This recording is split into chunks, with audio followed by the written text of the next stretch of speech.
For me, the best thing that Cyril Ramaphosa can do is to resign.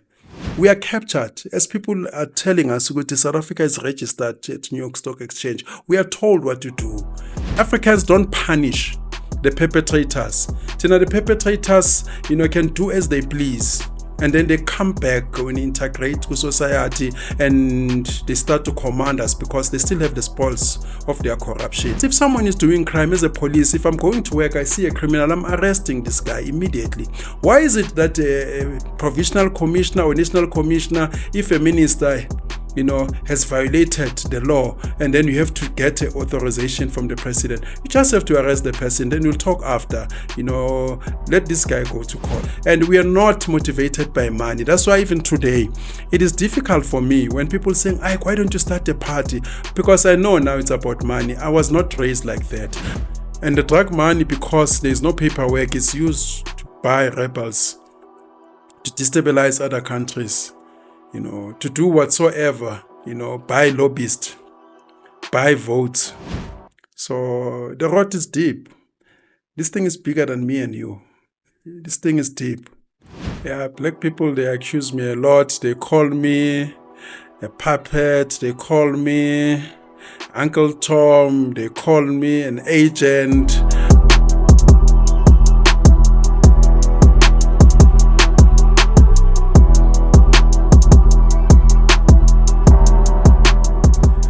Awe, sanibonani emakhaya. Life with Ike Khumalo, back one more time. Hey, there's so many things happening in our country. Yeah, we've seen last week, Nhlanhla Mkhwanazi my expose. But for some of us, I've been saying the same things, over and over again. But I do welcome the revelations, as they say, it's never late. It's never too late.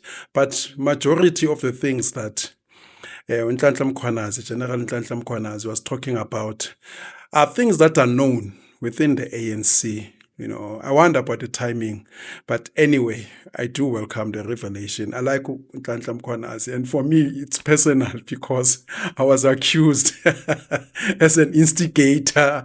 And he came to testify in the Human Rights Commission where he was given a list of people. And I was one of those people.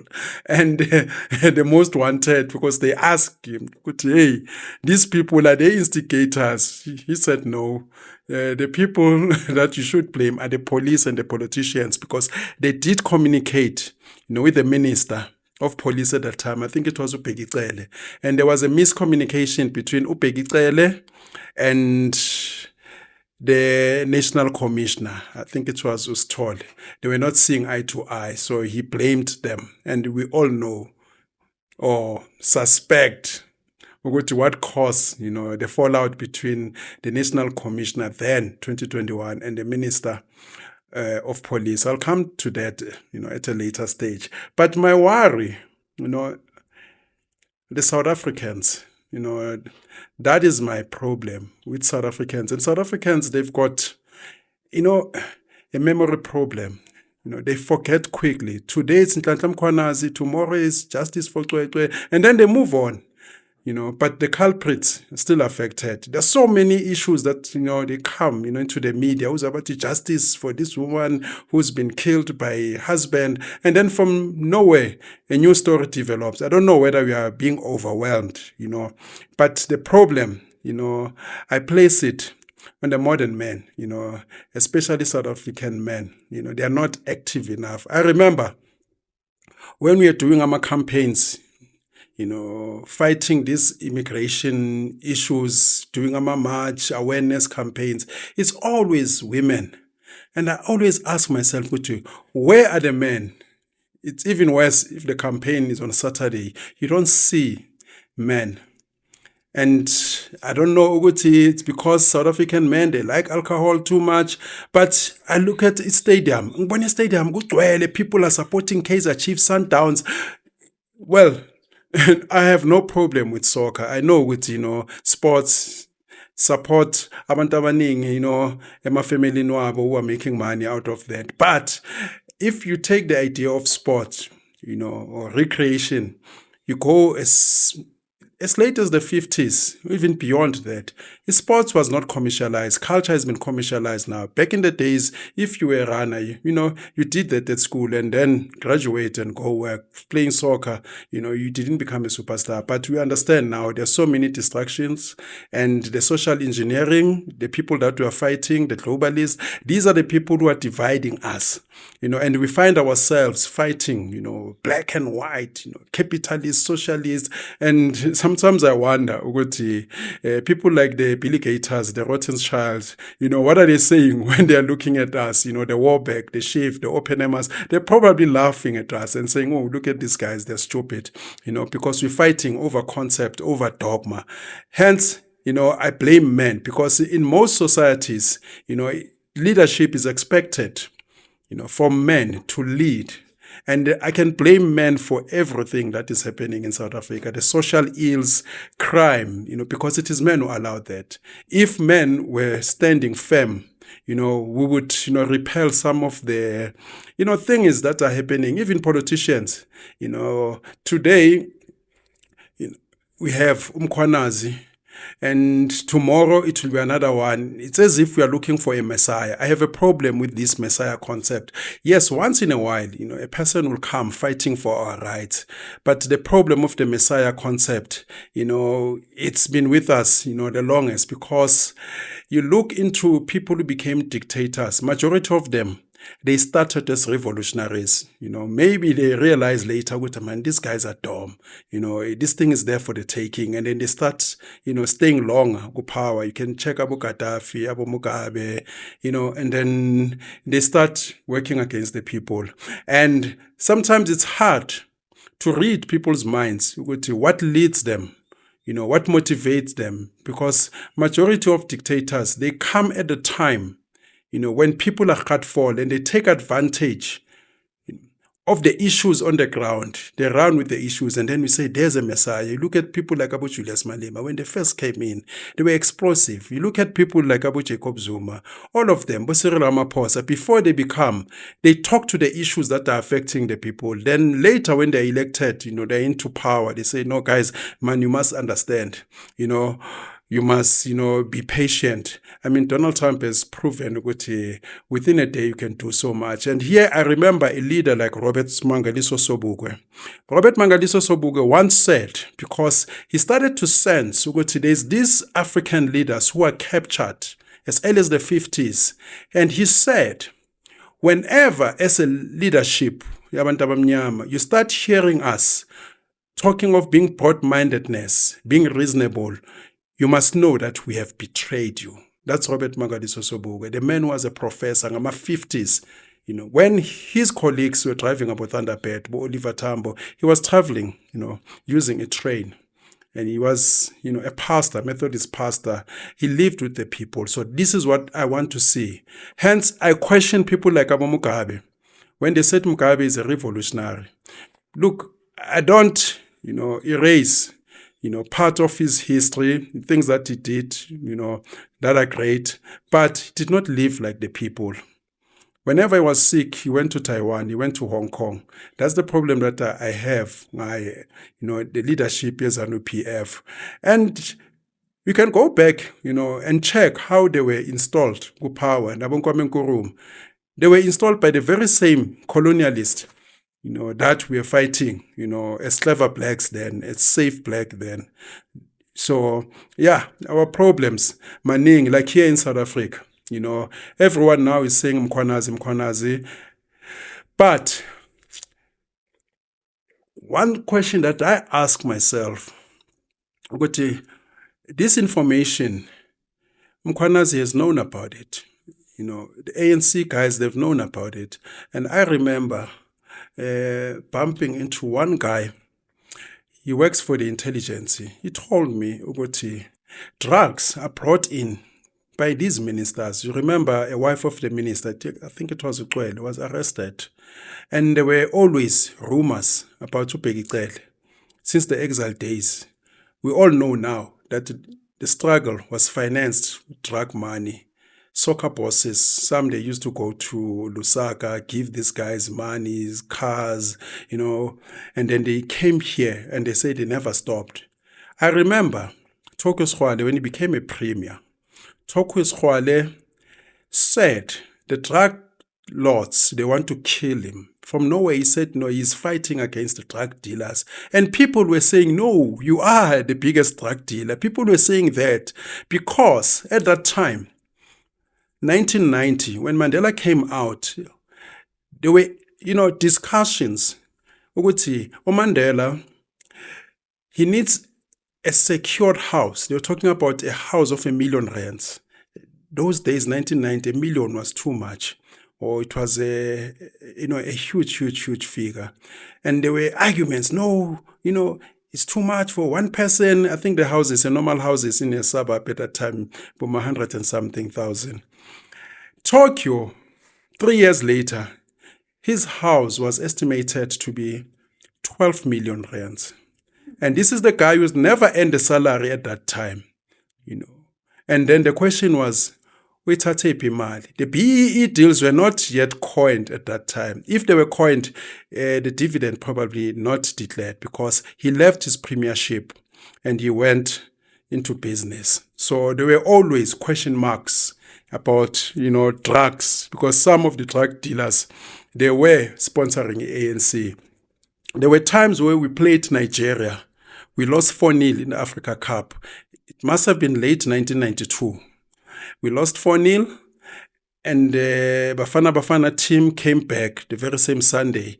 The SAFA officials, they came back during the week. They were arrested at the airport because they were caught in possession of drugs. And one official, Colored Pasmo, who was the team manager, was arrested at that time. That's when we started to see the demise of Colored Pasmo. Colored Pasmo owned the club, Giant Blackpool, which was playing in the PSL. I think that the reason that he was not arrested was probably made a state witness, or he became a state witness, because after that, there were friction between some of the officials, the PSL. By then it was NSL, and him. He started to sell the club, and from there the taxman was after him. And then that's how it was liquidated, like Al Capone. So Colored Pasmo died as a pauper, and I hear good people Lezola, of which I blame them. They say he was now, a gueva, to go buy cartoons for a plate yogurta, which was sad. So that's where we found Colored Pasmo. But the drugs have been with us, the era of Mendrax, so it has never stopped. So when you're dealing with drugs, you are dealing with the state. The same way as the Black Panther found out. They thought that they were fighting, criminals, thugs. And then later, it emerged with, the drugs, were placed in the ghettos by the CIA. People like Abu Noriega, we know which they were sponsored by the CIA. People like the King of Coke, Pablo. The problem that they had with Pablo is that these guys later on, they wanted to rule themselves. That's where they ran into trouble. But other than that, when you're dealing with drugs, you're dealing a state. And it goes down to, the masses. The masses, they worship the very same people, who created the problem. The masses, they think that our solution is going to come from the ANC. Like today, we are told Uguti Cyril Ramaphosa is yet to address the masses. I mean, what solution can come from Cyril Ramaphosa? Because he's the initiator, he's the instigator. I mean, we still have Palapala, and Palapala for me it's a smaller issue, because Cyril Ramaphosa was cited, with Glencoe, Naboshanduga in the state capture, which they are the ones, who are benefiting from load shedding, Amalahle, coal, they've been fighting Nabo Guptas, So, and that has been, pushed aside. Cyril Ramaphosa has never worked anywhere and everywhere, We were told what is this businessman. I don't know that, Abu Mutsepe, you ask me, I mean, is Mutsepe a businessman? What is it that he has done that I can't do? I mean, owning a mine. Most of these guys, they use our national army. to go negotiate with dictators in African countries, even here, to remove people in Sekhukhune and say, we want to mine chrome here, and then they get in there, and then they outsource it or bring in other expertise, and they're sitting there in the boards, collecting all the monies. There's nothing business about these guys. Yes? Yes. What do you think, actually, before that, what do you want Ramaphosa to say, like, when he's addressing the nation tomorrow? Maybe I'll be extreme. There's nothing that he can say that is new. And I can almost tell you what he's going to say. If he's not going to appoint a commission or a task team to investigate, at worst he might say, Mkhunu must resign. But if maybe you told him, you would have told him by now, you'll probably say, I'll appoint a commission, of which the idea of a commission, it's puzzling for me, because why would you want to appoint a commission to investigate outside the police? If it's a police matter, let the police investigate. Let the police investigate. Why do you want to put more resources? For me, the best thing that Cyril Ramaphosa can do is to resign. And I don't know if he were to resign, still will be replaced by another useless politicians, because they're all like that. The problem that we have in South Africa, it's a system. It's not one person. Whether you put Mmusi Maimane, whether you put Gayton McKenzie, you put Helen Zille, it is the system. Because when they get into power, they are told what to do by these globalists. We are captured, as people are telling us, South Africa is registered at New York Stock Exchange. We are told what to do. When we are busy here fighting black and white, there are people who own this country, people who are dictating the narrative. And then Tina, we worry no, this one is a communist, is a socialist, this one, is a feminist. But this thing is bigger than me and you. Do you know in New Jack City, there's a movie called New Jack City. There's a court scene where Nino Brown is in court. They asked him, his involvement in drugs. He says, this thing is big. It's bigger than me and you. It's bigger than the Colombian landlords. It is big. It is global. So when we opened up our doors, 1990 to 94, South Africa being accepted into the global community, not only did we open for business, we also opened, for the parasites, 90% parasites, because I can tell you for free that most companies who look legit, they're standing on blood, be it Shanduka. Shanduka came in here when Cyril Ramaphosa became the deputy. He was owing water. They had to give him papers, licenses. Most of these companies, be it DPS, be it Anglo-Americans, some of them, they don't pay tax. Some of them, they are colluding, food prices. Most of them, they're standing on blood, but they are preaching morality.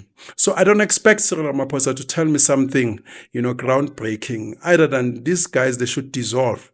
Unfortunately, in South Africa, we don't have a structure, that could take over. If we had a good military, or a police system, we're supposed to arrest all these guys and suspend the constitution maybe for 5 years and deal with this criminality thoroughly, and hand over the country to, a constituent assembly, a neutral, team or task team to say, administrate this country the same way as when a company is insolvent or almost, bankrupt, you bring in, a team, a rescue team. South Africa needs to be put there. These guys, they created our problem, so they cannot solve our problem. And unfortunately, we expect so much from Cyril Ramaphosa. I hear people saying they're marching. Look, I've said this continuously.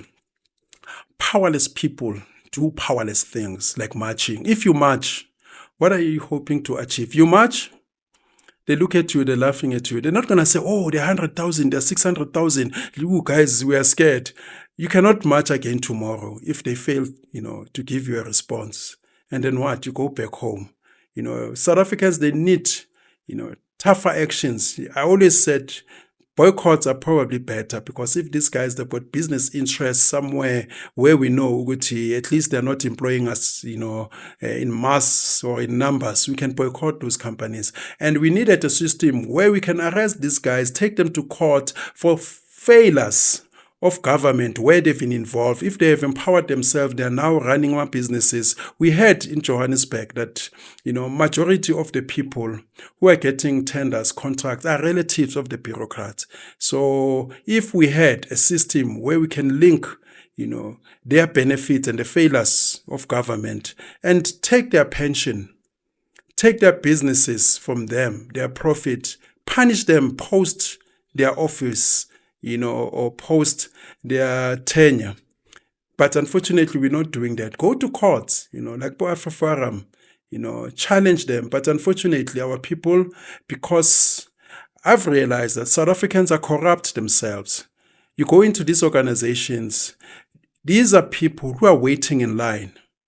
They don't want to collapse the ANC, DA, EFF, MK, because you're hoping, I'm going to be the next lootist, the next tenderpreneur. So therefore, this thing must stay on forever. So this is where we find ourselves. But for me now, I'm saying, South Africa, I don't know. It's one country that doesn't have a theme, other than we are told that it's a rainbow nation, and the rainbow nation beyond, singing and dancing with the flag, where to? Other countries, they've got a theme that leads to economic liberation, leads to action. Japan, after the Hiroshima and Nagasaki bombings, they said never again. And that, propelled them to action, which one day will beat America. They competed with America. China, the Chinese dragon, they came, Mao, during the era Mao, he said, learn what the Americans are doing. They started their reverse engineering. Whatever Americans were doing, they would buy it, disassemble and check. And later, after Mao, China, they opened up a window for capitalism. Each and every country has a theme, and each and every country that has dominated the world, it's either there's a dogma, there's religion. You look at the British Empire, they were Christians. There must be something unifying us. In South Africa, you don't have that unifying, force. Some they are Shembe, some, Nhlanhla, some Buddhist, some they are Catholic. Unlike in the Middle East or other countries, we are told, you know what, we are Muslims. End of the story. And if you don't do right, this is what will happen to you. And there are consequences. And the consequences, be it law, be it sanctions, be it bodily punishment, such as capital punishment, imprisonment for life, there's always consequences. Africans don't punish the perpetrators. The perpetrators, can do as they please. And then they come back when they integrate to society and they start to command us because they still have the spoils of their corruption. You see now, how many shows do you have of people who violated people, raped people, killed people, and they come back to society. They're being interviewed, on TV shows, podcasts, and they become overnight celebrities. In other countries, in Israel, I don't see, an Israeli prime minister doing something contrary to the masses and living to tell the tale. Even in America has a history of dealing with their presidents, but there in America is probably the secret societies. But the people, they are active on the ground, they shut down. So in South Africa, I don't see, even our police, they are used as ingabi. There was one guy I used to train now, at Ike, hey man, we are training, highly trained. This is a task force. He says, but we are being used by politicians as ingabi. I'm saying, why is it that the minister of police, okay, forget the minister of police, the commissioner, why is it that they have to wait for politicians to tell them, you know what, we need to arrest this guy? Because if someone is doing crime as a police, if I'm going to work, I see a criminal, I'm arresting this guy immediately. Why is it that a provisional commissioner or national commissioner, if a minister, has violated the law, and then you have to get an authorization from the president, you just have to arrest the person, then you'll talk after, let this guy go to court. But unfortunately, it's not happening like that. Imagine if Mkhwanazi, just went to Mkhunu, and say, Minister, you've got the right to remain silent. Anything that you'll say will be used against you. You're under arrest. And take him, to jail. And Cyril Ramaphosa, when he comes, from wherever he's coming, they say, we don't interfere. There's separation of powers. I think they like to say that, the president doesn't interfere. Even though we know that they do interfere. They tell the National Prosecuting Authority who to prosecute, who not to prosecute. I know it, Ngami. When I was arrested, on bail, I went to them, I said, guys, let us look at this issue. I made representation. They told me outright, but listen, this matter of yours is beyond us. The national,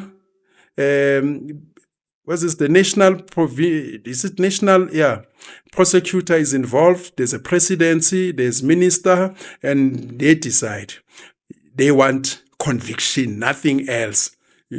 So I know that they do interfere. They mustn't lie. Thabo Mbeki didn't want Bheki Cele to be arrested.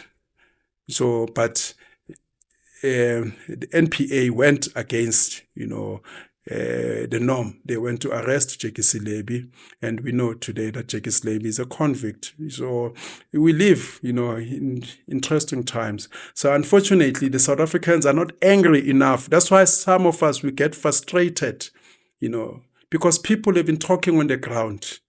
Uguti, you know what? There's your police minister. I've heard people, talking with your police minister, your commissioner, Bheki Cele, is told. And I said, it is not good for a country like South Africa to have rumors. Maybe Bheki Cele must come on interview and clear Uguti, he's not dealing with drugs. Take us to confidence. Uguti, you know what? I don't have an Indian, henchman. Stolen I asked, I don't have a Pakistani henchman. But they would not do that. Probably they would not listen to me. But people are talking on the ground. The police, they'll be talking. Hey, Mfethu Ike, what can you say? I'm just here to work and do what I do, and then I'm out. So that's where we find ourselves. So South Africans now, they need to be serious, beyond watching Mocha Love, beyond watching, reality shows that are talking about nothing, Big Brother, people in the house, having sex, they can do more than that. Unfortunately, the era of activism, people like us, we are a dying breed. When I took part in 1984, there was a theme song that was sang at that time, Mumamia Jabul. I did not ask. I jumped in. I had Kutabantu Soga my comrade. I became a comrade overnight. And we are not motivated by money. That's why even today, it is difficult for me when people say, Ike, why don't you start a party? Because I know now it's about money. I was not raised like that. I was raised in a culture where you helped. And your benefit was that, I did good.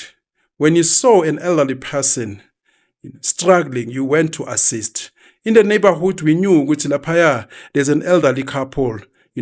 Once in a while, we must go to garden there for free. We didn't expect money. We went to the stations. We helped in luggage. We taught that at school. The values, there was a book called Umasambisane. There was a chapter there, it is Slim. They're talking about this young man, who was a fool because he would be on a bus, an elderly couple or person would be standing, wouldn't give a seat. So those values, I grew up, being taught to go to, health education. Recently I was in Sentin. I went to the loo. I see this guy where Uber eats. He urinates and first stop, he doesn't wash his hands. I followed him. I said, my brother, can't you wash your hands? He says, I got water outside. You leave the tap. And I've seen even a guy in the presidency. There was one guy I studied now, the office of the presidency, Nkungubele, let me call him. Mondli Nkungubele, at some point, he was doing number 2 at toilet. He just left the tap. And as guys were eating, he grabs, the drumstick. I didn't eat, man. I didn't eat because, I didn't want to embarrass him. At that time, he was still expelled. He was, an expelled MEC, before he became a mayor. I mean, you check such people, those little things, people, a woman, I once went to this woman. I approached this woman. She had long nails. As she was talking to me, she put the nails inside the nose. Yeah, I just lost interest, when she's making food, usula some, izandla. So those basic values, they mean a lot, and you look at politicians, people think that I'm too much or nyabahleka. Look at these people, the way they carry themselves.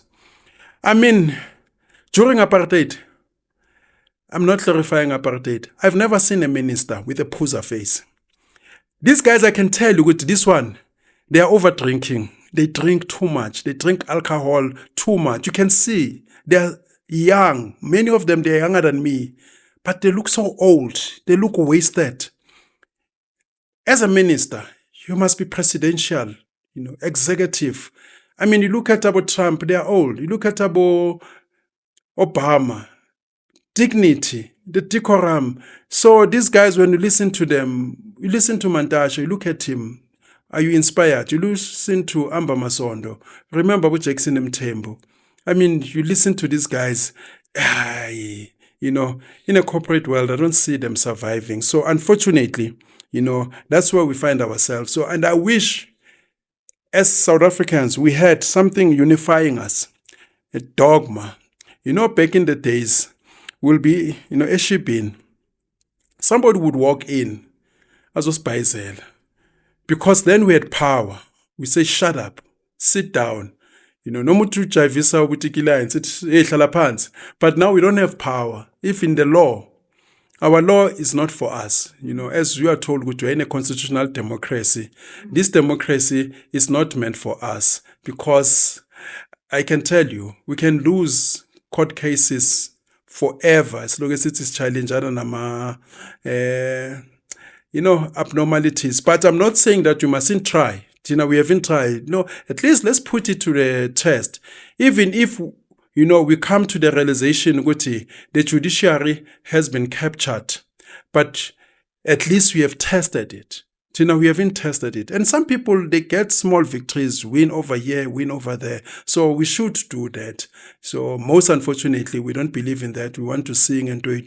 And the first time when we came back, 1990, when we were unbanned, I saw people marching and doing, because I used to ask in the 80s. I once asked one of my comrades, Kukosas, Atitambo siyaya ePitori. I asked Uti, Swenzani. He didn't know. One day we will march to Pretoria. That was 1986, 85, 86, 85. He says, one day we'll march to Pretoria. I said, to do what? He says, just to march so that they can see. You see, we didn't have a purpose. The same way as these guys, when they came in, they wanted power. They didn't know what to do with power. I remember back in the days, I used to lament and saying, these guys, they're going to the global bodies like WTO, IMF, without local agenda. You don't go there pushing climate change for everybody. Nobody's talking for everybody. Who is everybody? Because China, when they got there, they spoke for themselves. America, they speak for themselves. There is no globalization. There is globalization, but globalization is them localizing, the planet, to their interest, pushing their interests, finances, pushing their products. But, when we got there, we got in there, say, no. WTO, we don't subsidize our people. Yes, Trump is putting tariffs. Is it in line with WTO? He's simply subsidizing his people. Yeah, you were saying? There's a few comments here. There's actually one that I liked that would like to read and see what your thoughts are on that. Yes. Can you read the comment? Yeah. Just say it on face value. Say the whole thing. Yeah, it's going to take time to read it. That's why I must summarize it. It was about? Yeah, but while you're still reading the comment, I'm going to say it. Mkhwanazi, as good as he is, on face value or at face value, South Africans or Africans, they've got this tendency. Yoguti, their hero, he can be killed tomorrow. Nothing happens. They can shout and say, hey, hey, don't touch him. But when it happens, we've seen Sankara, we've seen Lumumba, we've seen, so many. Stephen Biko, nothing happened. Yeah, I'm listening. Right. So, one of the comments here says, I'm so glad you have reiterated that drugs and politicians are interconnected, especially started during Israel. The Pakistani you're talking about is Ibrahim Dawood, who currently lives underground but still has very close links with South Africa. The Guptas is associated with him, as well as Ibrahim does money laundering for Guptas. Ike, you're on point. I watched a documentary of a drug dealer. Yeah, I'm listening. Who was arrested in Kenya and taken to prison in the USA. Turns out drugs is a big business. That person said he was from Israel and can't do anything, but that person will introduce Koswani to his best friend who will bring the joys to South Africa. That certain person introduced Koswani to a soccer figure who, via phone calls and hard drugs, was smuggled into South Africa from 1986. The murder, the whole story, but nobody will believe or want to, but it is the truth. Saddest thing, because drugs is killing our future generation. The only way forward is to change our mindset and use the truth to change things. Is that all? Yeah. That was all. Yes, no, there's another one. I'm not sure if. You can summarize it and then. Yeah, you can also read it. Yeah. So when you're dealing with drugs, yeah, you're dealing with the underworld. It is the place where the underworld mix up with your normal world that we know. And drug money, it's easy, to be pushed around because there's no paperwork. And drugs are consumed every day. Unlike if I'm selling microwaves, or stock exchange, the demand sometimes, it dependent on the customer. But with drugs, they're being, pushed every day. What is a product that is being consumed every day other than drugs? It's drugs. And the drug money, because there's no paperwork, is used to buy rebels, to destabilize other countries, to do whatsoever, buy lobbyists, buy votes, and do all those sorts of crimes. Yeah, you were saying?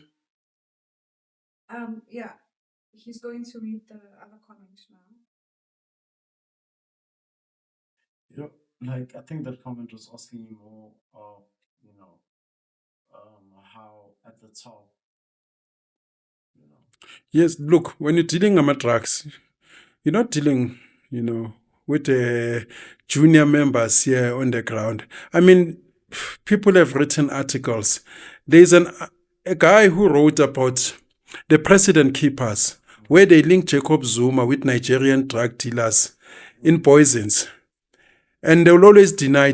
And when it comes to corruption, drugs, I mean, you're not going to have a situation where there's paperwork, where there are receipts, But if there's closer proximity, people are befriending drug lords. What are they talking about? I mean, I'm reminded of the biblical story where God was having an interaction with the devil, sacrificing the life of Job. Yeah, what are you talking with a drug lord? If you're doing a campaign, a dinner fundraising, and there are drug lords there, we've seen the drug lords who came here in 1996 when South Africa was hosting the Africa Cup. Now Charles Taylor coming here. So the rot is deep. This thing is bigger than me and you. This thing is deep. Okay, man. Zulu Omnyama says, it's truly exhausting, my brother. As far back as the early 2000s, I was already speaking about the very things we're seeing today. At the time, I was accused of pushing certain political agendas of being anti-black All baseless accusations. Now those same people ask me how I foresaw the truth. But the truth is, I don't foresee anything. It was already happening right before our eyes. People just chose to turn a blind eye. Even now, although many are aware, they still choose an action. I even went as far as distancing myself from certain political supporters. It became well known that anyone supporting a political party was not welcome in my space. So when you say you're tired, I completely understand. It reminds me of something Penwell the Black Pen once said, that he would never die for black people. At first, I didn't grasp his meaning, but later it became clear he was exhausted. He had tried, but eventually gave up. Now he says he'll only do or die for Penwellists. And I get that now. Yeah, black people, they accuse me a lot. They call me a puppet. They call me Uncle Tom. They call me an agent. I wish I had money in paper bags, in big bags, because I always told these guys who love money. There's so many people that I've seen. We started organizations. I've been part of the action. So when people saying that I'm an agent, I've risked my life many a times. In the 80s, I was 12 when I joined COSAS. That year, I had a near-death experience because a white riot police officer, Van Veek in Diepkloof, a meter and a half away from me, he pulled a gun, but his gun jammed, At Avalon Cemetery, Sadaf, they were always shooting at us. Zone 4, Pimville. Zone 4, Pimville at that time was known to be the police capital because it was closer to Kliptown police station. It was one area where there's massive police. We used to go there. So bamba my target. Targets, are those cars that belong to the companies because we said, we must hijack those vehicles, to hit the target. I've been missed by my bullets many times. In Kata, when they started, I have friends who died there. I was always active. So when people saying Ike is an agent, I've sacrificed for black people wherever I found myself. At school, I was always active, fighting. School fees, we won. Corporal punishment. At varsity, we fought, against exclusion of my students. Transforming, Abo UNISA to semester courses, and then they made it worse. They subdivided courses and they multiplied them. Fighting Abo Mampele Rampele, who was a vice chancellor at UCT. So I was always active. When I became an actor / model, I got into an industry. We fought for, transformation, that we must have our directors, black directors at that time, black producers who can tell African stories. And they ended up fighting against us. We were unemployed by the very same people that we fought for. I was not earning. I became a national organizer in a union where I was not earning. My comrades were earning, stealing money. So I've never earned because I've got pride. Many a times when people attempt my car, stealing my car, they're black people, they're black like me, attempting to rob, me, the house, always black like me, some succeeding, black like me, and I wish there was a Billy Gator or a Rotten Child, to give me money. I will take the money, but still not do what they want me to do. I've told, some of my colleagues, when you started your Operation Tudula, you put South Africa first. When you are fighting this issue, illegal foreigners, because some of us, they've been participating since 2008. I'm saying this thing is going to be a problem, because they're changing our demographics. They are overloading us with Africa's problem. Everyone is coming here. We started. Then I told the guys when we were organizing, with the guys, the politicians are going to come and hijack you. They know that you're hungry. They're going to promise you positions. They're going to say we're taking you to parliament. Some they're going to give you money. You must resist. The best way that, you can counter, have something that you're doing on your own. Have a career. If you're a musician, don't stop. If you're a lawyer, continue. If you're a teacher, Continue with what you're doing, but guys didn't listen to me. You check all those organizations, they've been infiltrated. People who've been going to companies, employing illegal foreigners, going to Roslyn, motor companies. And when they get there, they find there is evidence, 90%, if more, illegal foreigners. Instead of saying, here's a list of South Africans who are qualified, they went back, they took monies. The houses that have been hijacked in our cities by illegal foreigners, Johannesburg Metro alone, it has almost 300,000 houses, some belonging to previous government of apartheid, some the current government, departments of health, public works. Some they were left by white people who ran, to foreign countries. They ran away in 1994 thinking that there was going to be a bloodshed. Some of these houses, or many of them, are occupied by foreigners. They left the garden, go Kyalami. So in those houses, they need to house South Africans. There's lists that they know, the city officials, but they took those houses for themselves. Some Nhlanhla Traffic Corp, instead of settling our people. Some of the houses were identified to go east of Joburg. The very same people who are supposed to settle South Africans, who were in demand or in need of houses, the elders, they took those houses for themselves. Then you tell me, where are we going? Because the very same people, they've allowed corruption to come in. You see a person driving a Porsche car, yet he's not working, but he's there on the ground, supposed to be fighting for the people. This is what is happening. So people are coming from a place of lack. So this is where we find ourselves. So that's why sometimes when people saying, we must meet, do something, I'm tired because I'm starting the clock all over again. I cannot be starting all over again. I've got one lifetime. I also have family. I don't want my kids to spit on my grave. Each time they come to me, hey, Ike, let's start all over again. We start all over again. Same narrative. We start all over again, captured again by politicians or captured by business. Some they're collecting from illegal foreigners. I remember people saying the spaza shops in the townships, the Pakistanis, they went to the very same spaza shops. They were collecting 5,000. All of a sudden, people, they're staying in the suburb. They left their constituency behind. I cannot be uplifting people, for eternity. So I said, what? Let me back off. I've been active all my life. I don't know a normal life, until now. And I'm saying, what? Let me concentrate game. I was always active wherever I found myself,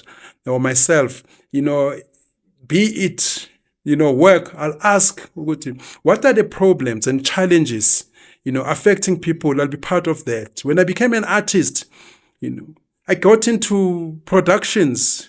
People were not recognized as workers. We fought for them, their living wage, benefits, working on a public holiday. Some of them, they used to use their own wardrobe while there's money for the wardrobe, transport.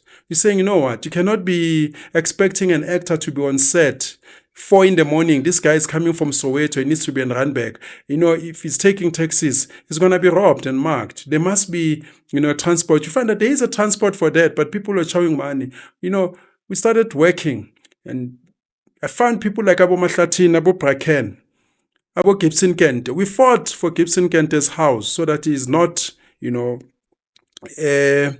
by the bank because he took an extra loan.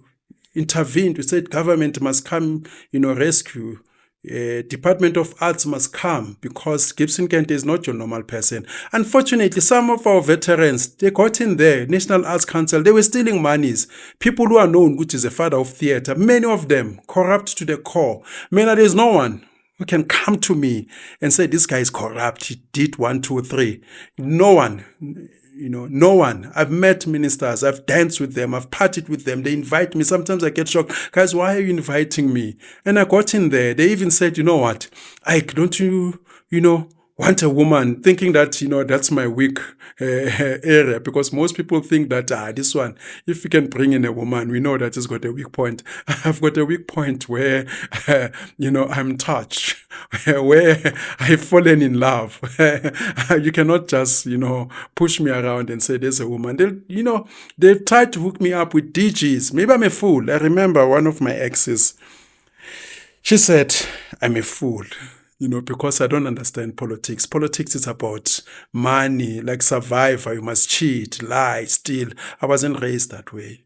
Unfortunately, I can't be. Imagine one day, but now Ike, he stolen money, good department. It will embarrass me, as much as I told people, I do not wish, but one day, I'm in a case, rape.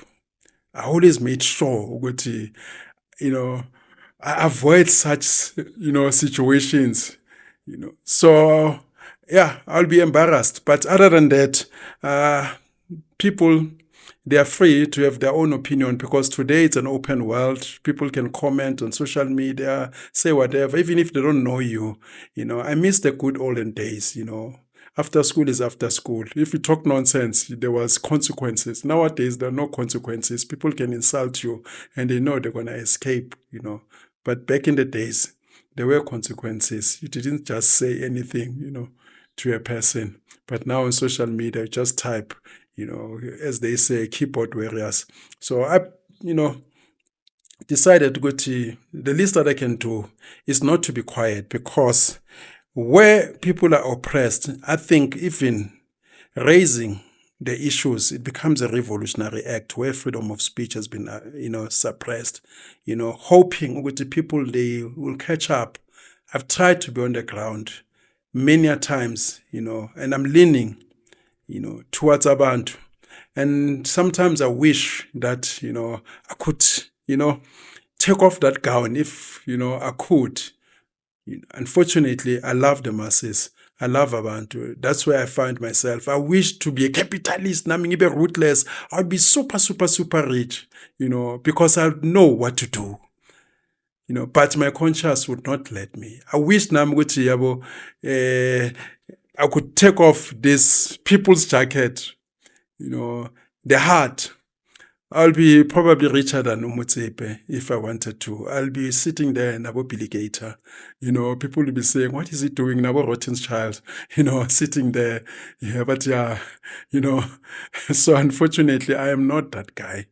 Yeah, so, but that is that. Yeah, I don't know anything that you want to add. Yeah, but that is that. But when it comes to Mkhwanazi, I wish him well.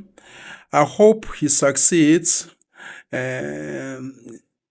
in whatever, that he's doing, exposing these guys. I wish he could, effect some arrests more. And I hope there is no personal agenda. People say there's always a personal agenda. I hope he's motivated by the love, yabantu bakhe for his people, and the need, to push justice, because we can't all be captured. Here I remember Dr. Khalid Muhammad, that we can't all be captured. Somebody needs to stand up. Somebody needs to stand up. And I think it was Gandhi who said, it is hard standing up when your own comrades are sitting down. It is hard because you check. Nowadays, we are being led by traitors. I know the youth, they will always ask, does it matter if one is a traitor? But if a person has a history of not loving his people, those people leading you, they've got a history of betraying you. They will do it again. So I wish we had Abu Malcolm X everywhere. I wish we had Abu Martin Luther King. There's something about Martin Luther King that I remembered. Malcolm X, Martin Luther King, Stokely Carmichaels, aka Kwame Ture, they were prominent at the time. I think Muhammad Ali also, he was prominent or gaining prominence. That's why they had to give him back his license in boxing. Kwame Ture said, if you make a mistake, it's a Chinese old saying, if you make a mistake, you fail to correct it, you've made a second mistake. He said Martin Luther King Jr., he made a mistake and he corrected it. We sat with him, convinced him. And when he came out, he scared us. We're now scared of him because he was more radical than us. We always thought that we were going to die first. But after we heard him, we say he's going before us. But unfortunately, us Africans, we are not prepared to build things that the next generation will, benefit, goals or accomplish. We need to be ready to start something that the next generation is going to complete. We are not prepared to die, and if you're not prepared to die for your house, you could be killed, by alcohol, because people are drinking like hell, and then you fail to fight for what is yours. So I wish that South Africans, they had the love, for this country. I love South Africa. It pisses me off when I'm in Joburg, when I think of Carlton Center. We used to walk from Pretoria Street in Hillbrow, going down Small Street, the beauty. Go to Pietermaritzburg, Durban, the beauty, the cleanliness. Today, all the cities, Klerksdorp, Cape Town, everywhere, South Africa is collapsing. One guy said, "Ngiyaqala ukubona idorobha liguga." Athi Johannesburg igugile ibolile bo Carlton Hotel. Used to dream ukuthi when I get older, ngifuna ukuyohlala eRivonia, Sandton. You can't say the same. Sandton now, there are potholes. It's dying. You go to the east of Joburg, west of Joburg, West Rand. The country is dying. But other than that, I can see even the light is collapsing. Yeah, I think I talk too much. But other than that, you come to the end, as we normally say that you must follow, share, comment, subscribe, and what else? Like. Yeah. Peace and out, yeah.